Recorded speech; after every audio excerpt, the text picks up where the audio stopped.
Of the generation that journalist Tom Brokaw would retroactively celebrate in the 1990s as the greatest generation.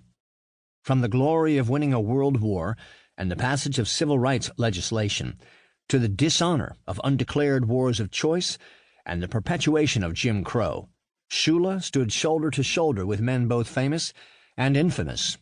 On the one hand, a president who inspired a nation into space, and on the other, a demagogic senator shrieking about a red menace, a Southern governor who stood in the door of a university to stop black students from entering, and a president who lurched from landslide victor to unindicted co-conspirator.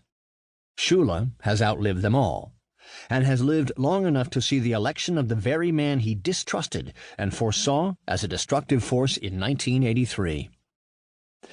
In fact, men like Shula make it easier to cope with men like George Wallace, Richard Nixon, and Donald Trump.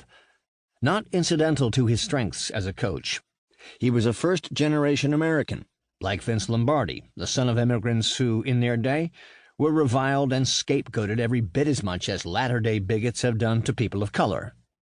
It was the qualities handed down to him by hardier men than most that took Shula into the fold of history occupied by Brown, George Halas, Lombardi, and Tom Landry, sturdy men who took pro football from a ragtag circus show into a respectable profession, and, incidentally, into a shiny but increasingly crass and soulless corporate megalith. He was never a Lombardi, and he knew it. Indeed, like Tom Landry, his defeats at the hands of Lombardi determined the latter's legacy. Almost forgotten now is that in the early and mid-'60s, any one of that holy trinity could have, by winning at the summit, claimed immortality.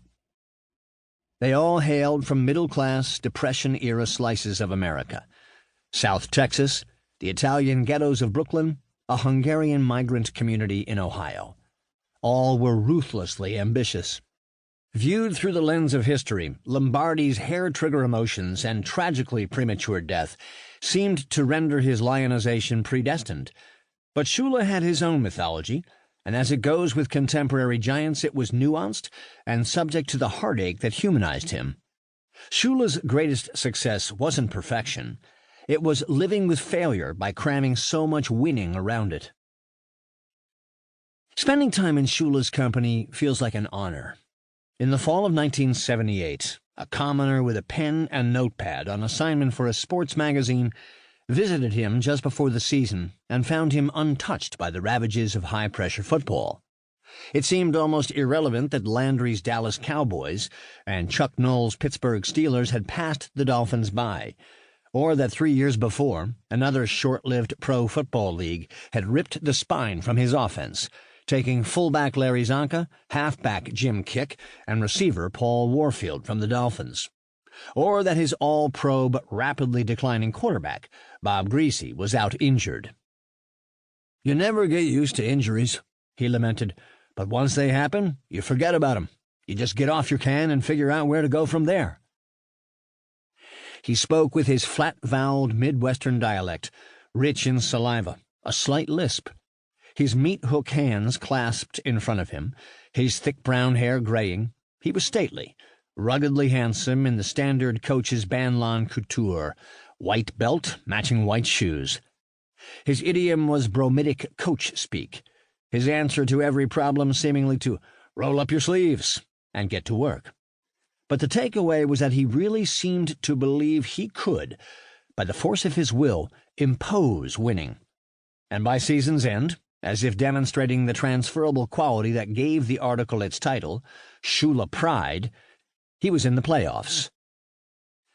Even then, at 48, he had been Coach of the Year 4 times, still a record, and compiled 166 wins, behind only George Halas, Curly Lambeau, and Brown. The only coach to win 100 games in his first decade, he had made 4 Super Bowl appearances and had won 2 World Championships and a pre-merger NFL title. Tempered by some of the most torturous defeats of all time, he admitted, "I've never considered myself to be a coaching giant like a Halas or Lombardi." It hurt to his core to have lost big ones, but he had reason to bask in the limelight of his march toward the record for wins.